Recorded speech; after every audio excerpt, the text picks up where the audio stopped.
Welcome back, ladies and gentlemen, to the perfect 2016 World Team Table Tennis Championships in Kuala Lumpur, Malaysia. I'm Adam Bobrow, and with me, Jill Parker. How you enjoying the matches so far, Jill? They've been exciting. Let's hope this one is going to be the same. Yeah, I think there's a lot of potential here. The last time they faced off, this man right here, Zhang Jike, the most celebrated player still playing in the game and still a threat at world rank number 4. The 4-time world champion, twice in men's singles, 2 times in teams. Lost to Stefan Fegerl, the player right there from Austria. That was at the Polish Open at the end of last year, so quite a recent match. Stefan Fegerl, only 27 years old. Decent age, just 1 year younger than Zhang Jike, currently world rank number 23. And he has a very unusual style.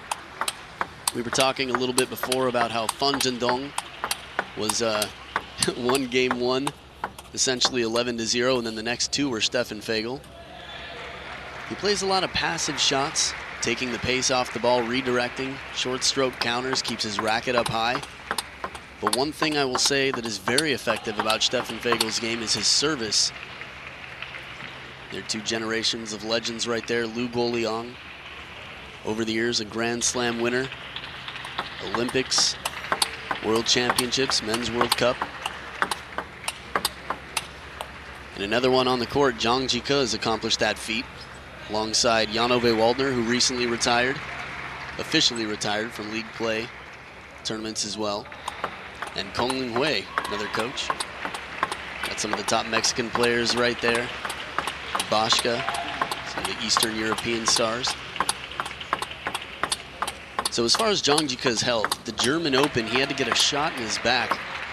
Some questions about his spinal alignment. He's feeling a lot of pain on a regular basis, really trying to get himself into shape. In this tournament, he doesn't have much to gain as far as respect from coaches or chances of going to the Olympics. But if he loses a match, it's going to be to a foreigner, as he's not playing against any other Chinese players here, team's event. If he loses a match to a foreigner, it could really threaten his chances of playing at the Olympics in Rio later this year. First game, China to serve, Love.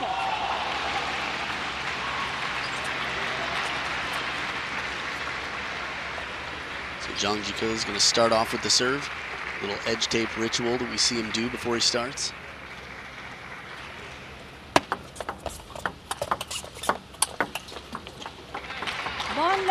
And even though he's behind the ball and it seems like he's chasing it, he keeps it in play. It's very awkward when it comes back.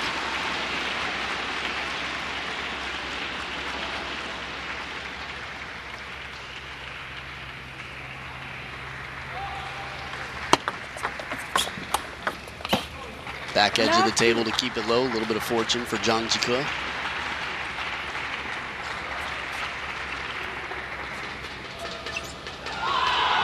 I think at 28 years old, Zhang Jike's game is just so physical. It really asks a lot of his body.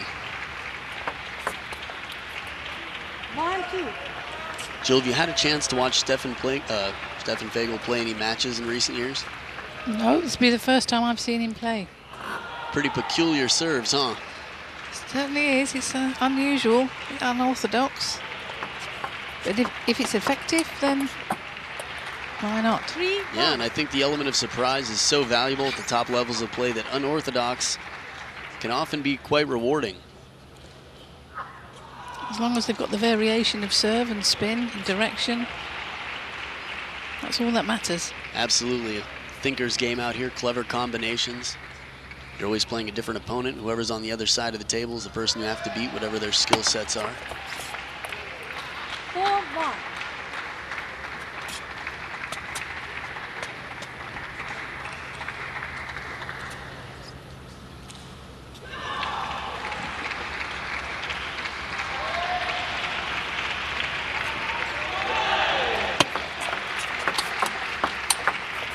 So much power on both sides. You never really know with Zhang Jike. Sometimes he pulls out shots like he's in his prime, absolutely. Other times he seems a little bit slower moving around. But I think he takes this match very seriously after having been beaten 4-2 in the Polish Open. You were saying earlier about him having an injection in his back, and obviously he's got a very physical game. But I think there's quite a few table tennis players have problems with their back because obviously if they're left or right, they develop one side of their body, and so I think it's important that they have to have the strength in both the left and right to sort of counterbalance. Yeah, a lot of racket sports we see that issue. There's some players, Masataka Morizono from Japan, looks like a character from Lady in the Water. One arm is just a Popeye arm and the other arm is my arm, essentially, which is not a good thing for that arm. 5-4.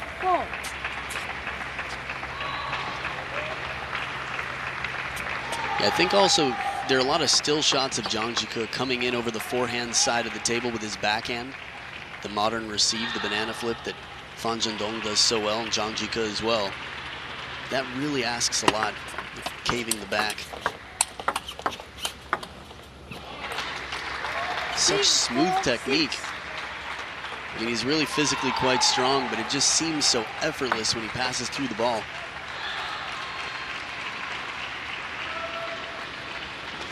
And because he's covering a lot of the table with his forehand, he's got to have that power in his legs, but you see the muscle definition. Yeah, his legs have 3 separate departments. 5, Top, 6. middle, and, oh, I didn't notice that was still his leg. No, I mean, there's seriously pictures where there are just 3 different actual muscular parts of his quads. Okay. Look at the size. You've obviously looked in detail. How can you not? 6-all.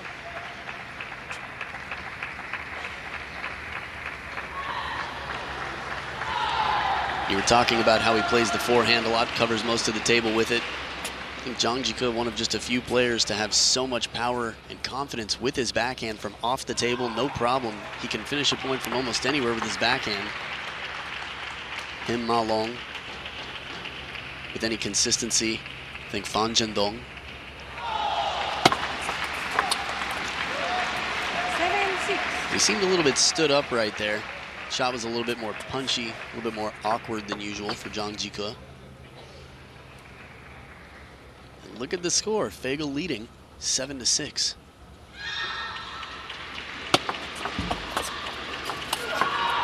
That was an excellent receive, just put so much spin on it and kept it clearly short. Zhang Jike was waiting at the back of the table, took away the 3rd ball opportunity, earned himself a 4th, loaded with spin and low.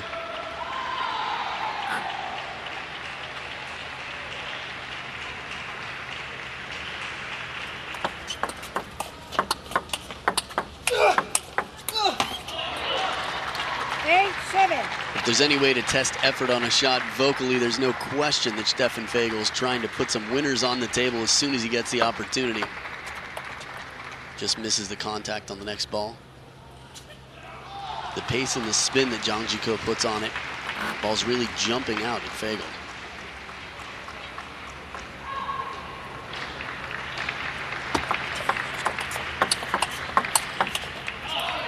Finds the middle, jams up Fegerl.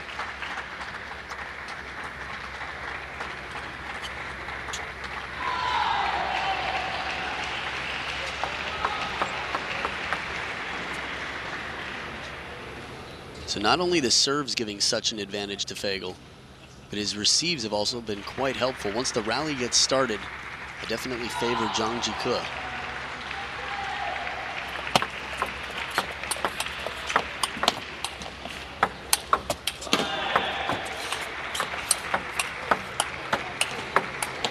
Oh, that's going to be point of the day contender for sure. Outstanding backhand. I mean, fishing from both sides and to win it with the backhand here. This is shot selection at its best. 2 in a row, backhand loops from off the table. Just outstanding performance from Fegerl. Really making the threat known. If he takes this first game, it's going to be a clear reminder of Poland not too long ago.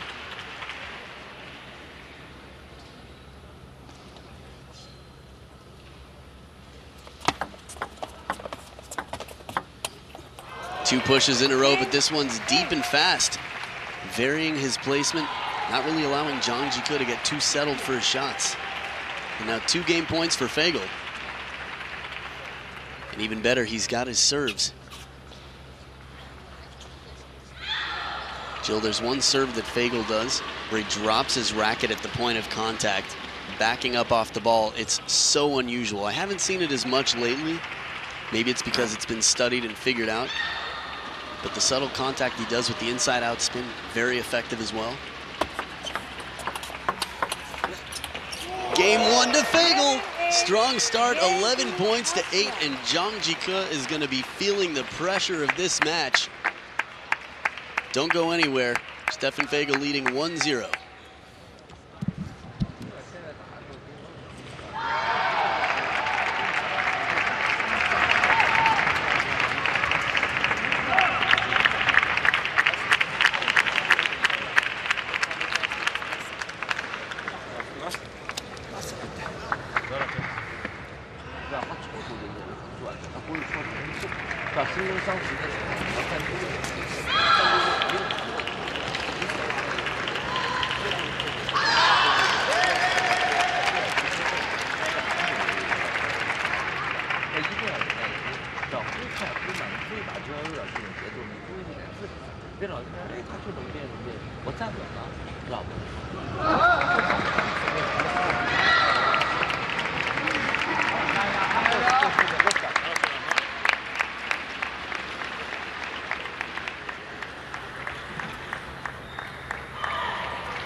So back for game 2. Jill, we were talking a little bit about how Stefan Fegerl's game isn't so glamorous, doesn't look like anything special, you were saying?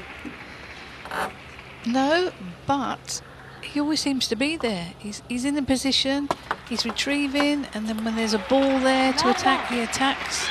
And it's, I don't know, it's an unusual style of play he's got, but it's obviously it's pretty effective. Right, when we try to play back in our mind how he won more points than Zhang Jike in the last game. Some of them were quick points, touch points, not all counter-looping rallies necessarily. There's another great example. Zhang Jike opens up with the rip and Fegerl takes it early to counter it back.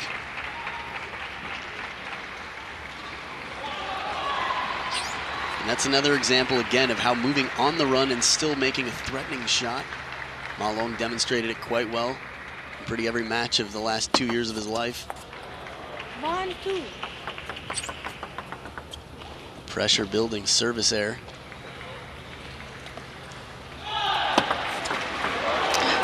2 in a row. You have to wonder if humidity is involved. I mean, Fegerl clearly fanning off the ball right now to make sure the same thing doesn't happen to him. Again, tropical climate. It was raining outside earlier.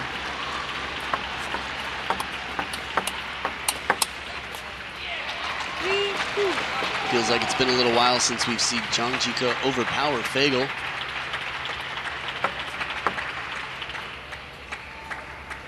Two good backhands there, followed him with a forehand. A lot of spinning, a lot of spin on that backhand. Top spin. And Fegerl's really going to have to keep his focus. I know he's beaten Zhang Jike before. But little things get in the head here. He starts forgetting what tactics are most effective. Starts changing his game too much based on humidity or whatever else he might be doing. I think that is a real thing, though. Sometimes you do have to change your strategy a little bit based on the conditions. The ball's sliding at all. Excellent shot there. And there certainly was. Great forehand there down to the middle. And the way he pulled it wide to the forehand, too. Watch this one more time. It looked like he was going to go a little bit more central with it. Net 4-3.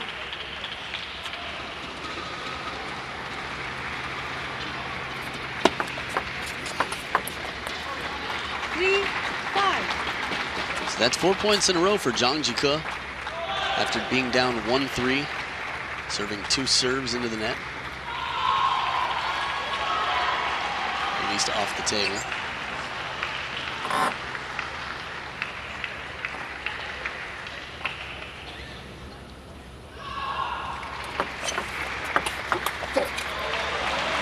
Great backhand down the line there. 4-5. Good serve, hook serve, and then flicks it with his backhand straight down the line.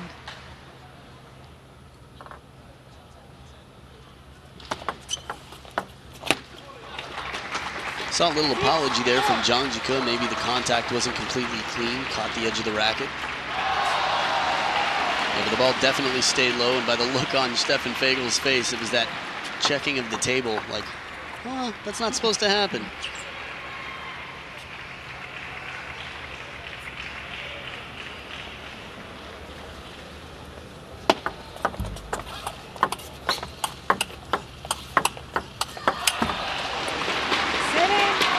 You know what? I was just thinking about the only time Zhang Jike's lost a match in the team championships, the World Team Championships. It was to Dmitry Ovtcharov 2 years ago. It was a 3-0 loss. We have to remember, while they played last time a 7-gamer, this one only going to go to the person who wins the first 3.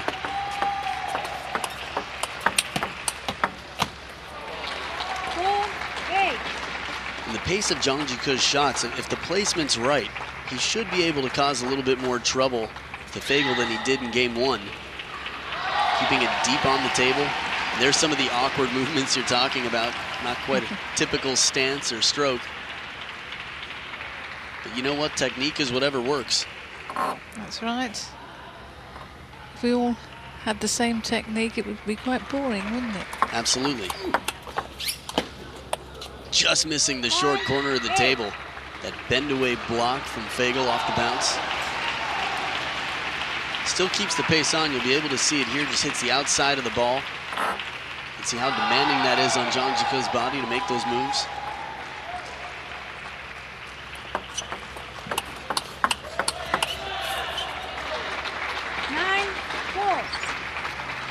In those backhand-to-backhand rallies, sometimes when you notice your opponent's turning the corner, it just sort of puts the pressure on, changes, makes you wonder if you should have gone down the line or if you need to make a crisper shot.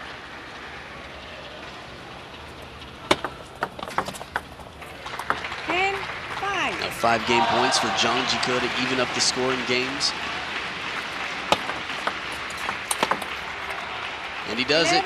First opportunity, 11-5. Zhang Jike takes the game, and we're tied up at 1 game each in this best-of-5 game 3. See who takes the lead right after this.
As the players come back for game 3, it's tied up at 1 game each. And Jill, you were talking about how Zhang Jike seemed to turn it up a notch.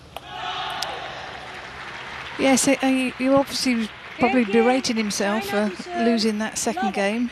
But he looked as though he was trying to get in a little bit harder with his forehand, moving the ball around, serving, following up. Yeah, the first game, the one that he lost, 11-8, it's pretty tough, and then he comes back with a pretty dominant performance to take it 11-5, but it still feels like it's either player's game. Either player's match, rather, in that forehand flip kill, just a little bit wild. He's strong over the table, though. His flip kills are pretty impressive in general. Men's doubles world champion. Of course, the short game quite useful in doubles.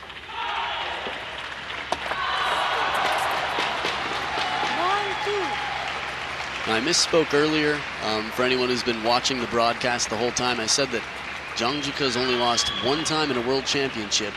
That was true until last year in Suzhou when Fang Bo beat him in the singles. So Dmitry Ovtcharov and Fang Bo were the only 2. Break off the top of the net there.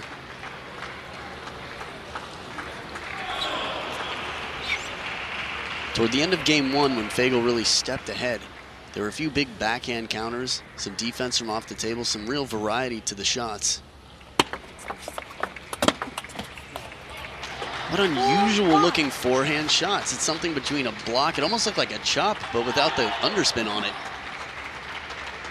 Coming around and over a little bit. It was as if he was going to block the ball and then thought, no. Right. I'll attack it. Yeah, I need to put a little bit more on this.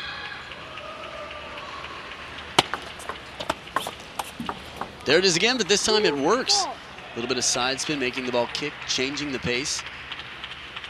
If you can make it awkward for your opponent, by all means, right?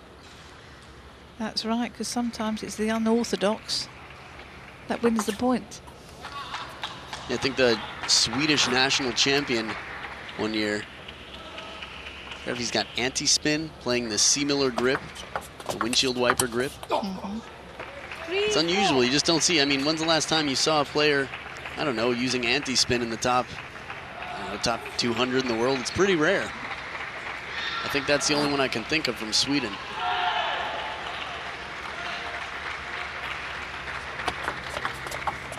How did he do that? The ball looked like it was definitely going to bounce a second time at the back of the table. Confident stroke. This is how players lose fingers or crack their rackets. Very well measured.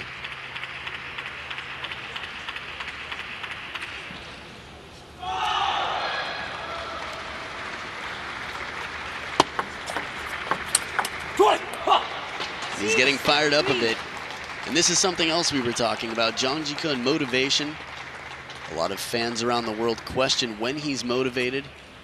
Sometimes if you have all these titles, all these accolades, what is it really to win a match along the way here and there? But being undefeated, being dominant, it's an important thing for a lot of people, especially trying to make the Olympic team this year.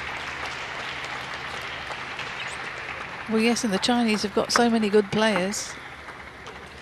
You could lose your spot any moment. You could, yes.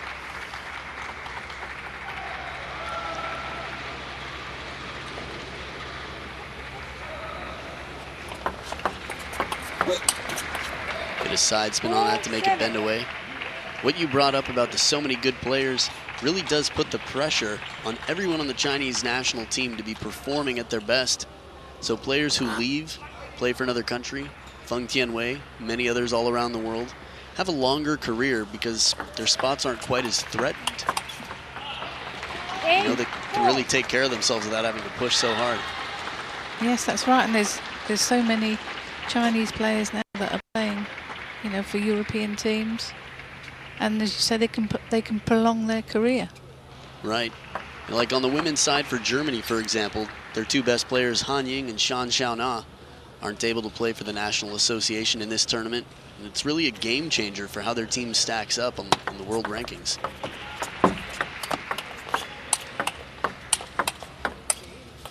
The leapfrog style block, and he keeps it on to win the point. It's very reminiscent of the Polish Open. Sort of jumping up to keep his body on top of the ball. Those arms. I mean, I don't know if you've ever seen on the corner the car salesman, the floppy arm, you know, the air runs through him. Came to mind. At least he's agile, right? Can't be too tight and play like that. No, he's agile, but I don't think he would like to be referred to. Oh, I mean, he was one of the breakthrough players of 2015. There's no question. I mean, have a little fun with him here. One of the best players on the planet. I'd say one of the top up-and-coming players from Europe, even in his late years. 5-10. That ball sneaks past right on the body. And I was going to use the word deflates him, but now that you made me feel that way about the car, floppy arm car salesman guy. That's not fair.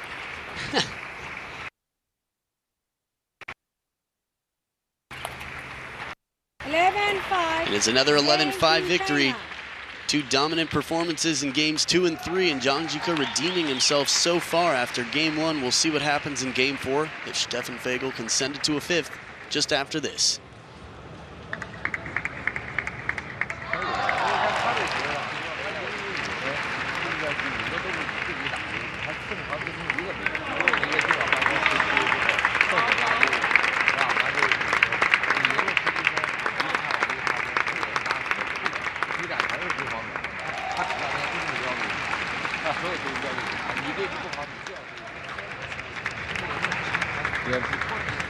Meine du so gute Farbe.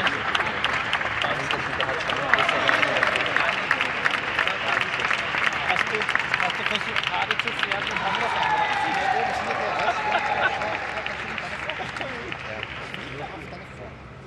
Möglich.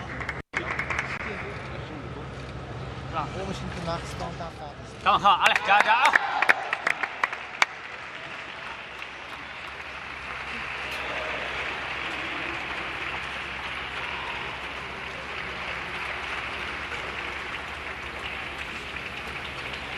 And we're back. Stefan Fegerl, 27 years old. And the exact term we were looking for was found. It is wacky, waving, inflatable, arm flailing tube man. That is the term.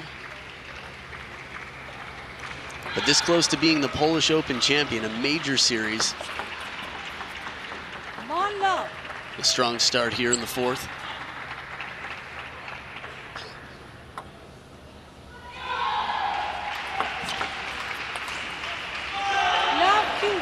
And again, the confusion on that serve with the subtle contact. Sometimes it's in near the body. It's always a close call, I think, with some of the top players. Very few of the top players have easily viewable, clear and clean serves. 2 grunts in a row, but it took a third. Quieted down for the third, and Zhang Jike took advantage. I like that. I like the grunting factor. It sort of sends a message to the opponent. You know that he's putting in some effort.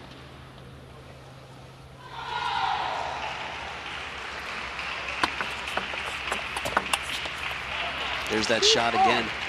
It's interesting, in the training hall, you hear lots of players grunting. Yeah. But when it comes to matches, you don't hear it.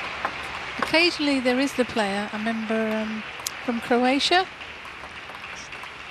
Can't think of his name now. Not Primorac? Primorac, that's it. Yeah. There we go, inside out forehand. The Primorac grunt, by the way, that wasn't an old man grunt. I mean, even when he was young, that's pretty much what it sounded like. You can watch videos of him on YouTube, the official ITTF channel. Some classic, legendary matches of him over decades of playing. And actually, Primorac is here playing quite well. Took down Andrei Filimon, another player of the past few decades, and Ju Se-hyuk, top defender in the world. What a performance. Primorac has never lost to Ju Se-hyuk on a world tour. And Primorac, is he now 46? So they say. Well, he looks good for 46. He's just a good-looking guy. He's got the James Bond thing going on.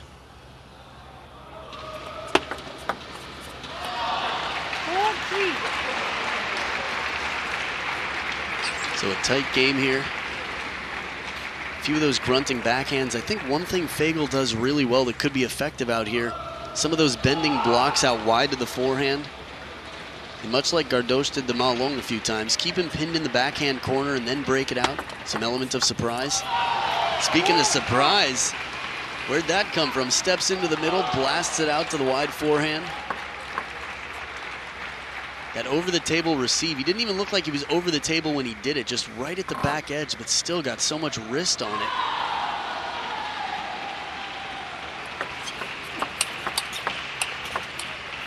Two shots right on the line, and the ball's coming at him, didn't allow him much luxury of time. He just saw where the ball was coming and started his short stroke swing. Second one, a little bit of side spin added to it. Stop. Warning on serve. Fegerl. And he's told he has to remove his free arm so that the ball is all clearly visible. The arm doesn't seem to block much, even right there. It's like the Masataka Morizono arm. And a big backhand to follow it up. Yeah, even the difference in the right and left arms for Stefan Fegerl, I mean, pretty clearly different.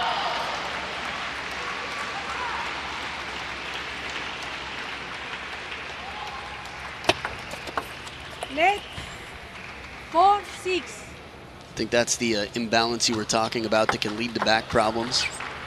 Left arm, other than balancing, he was tossing the ball.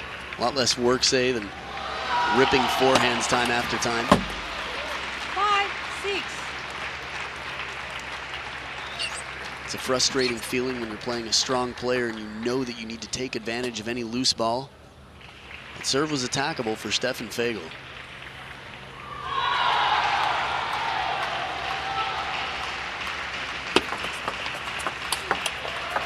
A little bit of side spin on that, making it kick up, and Zhang Jike hasn't quite adjusted to the break on the ball. Again, we talked about unconventional play. This is just something you don't see a lot of. I mean, players sort of blocking but putting it back with some side spin on it.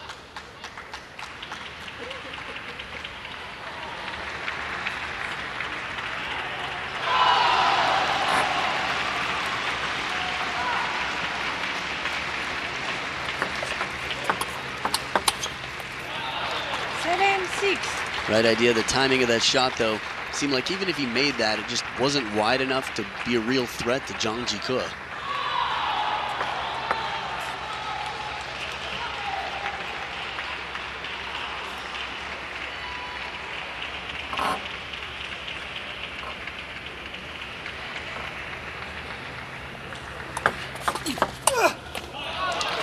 Varies up the serve quite nicely, deeper on the table with the kick. What are your thoughts, Jill? Well, I thought tactically played well there, but unfortunately, good serve, tried to follow in. That was the right tactics, but just missed the table. And I think he's just got to keep this pressure on, otherwise Zhang Jike will step in and take the initiative. Yeah, I think he nailed it.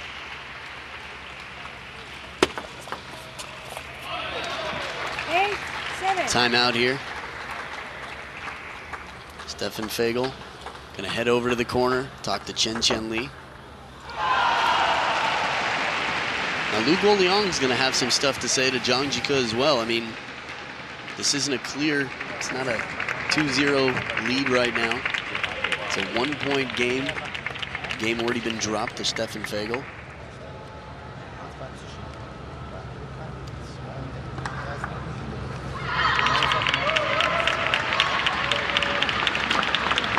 So right now, as Austria has already lost a match in this overall team match, they don't have a chance of winning in a 3-way tie. They would have had to get a 3-0 victory over China.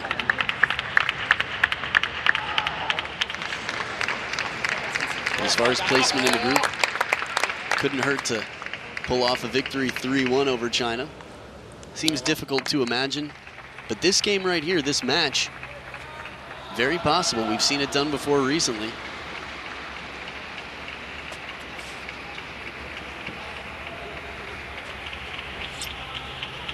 So interesting to think about what shots really bother Zhang Jike style-wise. Some of these off-speed, side-spinning shots. Bending blocks. They say in China that they have all different styles of player. You know, they can emanate the Germans, the French. Do you think they have a player that emanates? Stefan Fegerl, no, I don't think they do. And I, you know, they've got a lot of players, so it's possible, especially after Poland, I think they might start inventing a Stefan Fegerl knockoff. 9-8. Steps back into the league. You know, I heard that's Kongling Hui's invention. He was the Waldner. They needed a shake hands player to practice with, to really develop, sort of step into the new era, and that's where Kongling Hui came from. Oh, and after so much power on that backhand, a quality block rushes the shot. Zhang Jike right here keeping the pressure on, and Fegerl just a little bit behind the ball. Yeah, it'd be quite tough to train a player. I don't know, it's possible to have a Fegerl play alike. I can't think of anyone else I've seen who plays quite like him. I mean, I've seen a few unusual styles of play. Thomas Keineth from Germany. Although he's playing for another association. I forgot if it's Slovakia. 10-9. Now we've got match point. Zhang Jike with the serve.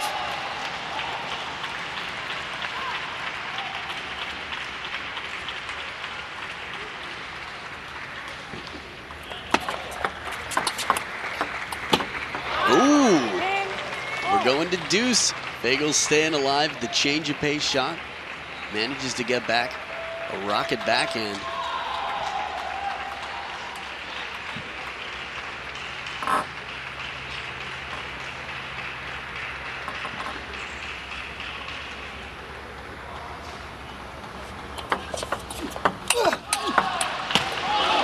Long serve and the power comes right back.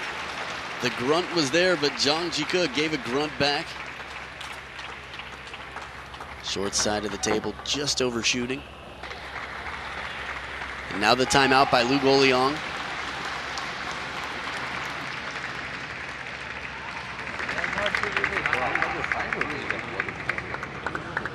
Occasional translation.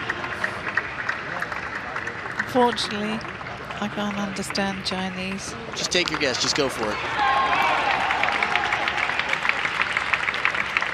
No, I'll let you listen to him. You said you can understand it. Oh, not much. No, I mean, you know, basics, food talk. Facho, serves, Jayo, some of the basics. If they were in English, If they were in English, they were speaking in English, if you were coaching and you called the timeout for Zhang Jike, what plan would you give him at this point? Second match point.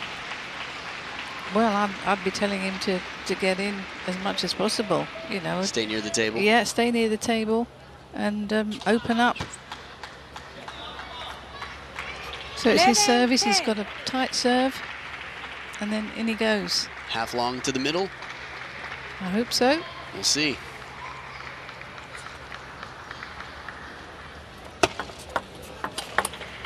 And there it is, half long to the middle, bit of topspin and the follow-up backhand. Key ingredient and a quiet success there for Zhang Jike. I wouldn't have been surprised to hear a little bit of roar, but it was a show of class. And also, it's still early in the tournament. Don't know how much Zhang Jike was thinking about how much this match means as far as his standing with the coaches and the national team. But either way, he escapes. 12-10, you can review the scores right there. It's a 3-1 victory for Zhang Jike and a 2-0 lead for China. Haven't dropped the match yet, still undefeated. And coming up next, two quite entertaining players. A lot of people like to watch Chen Weixing for the same reason they watch NASCAR. You never know what's going to happen when he plays. But Xu Xin coming up next, the Cloud Walker. You don't want to miss it. Stay right here.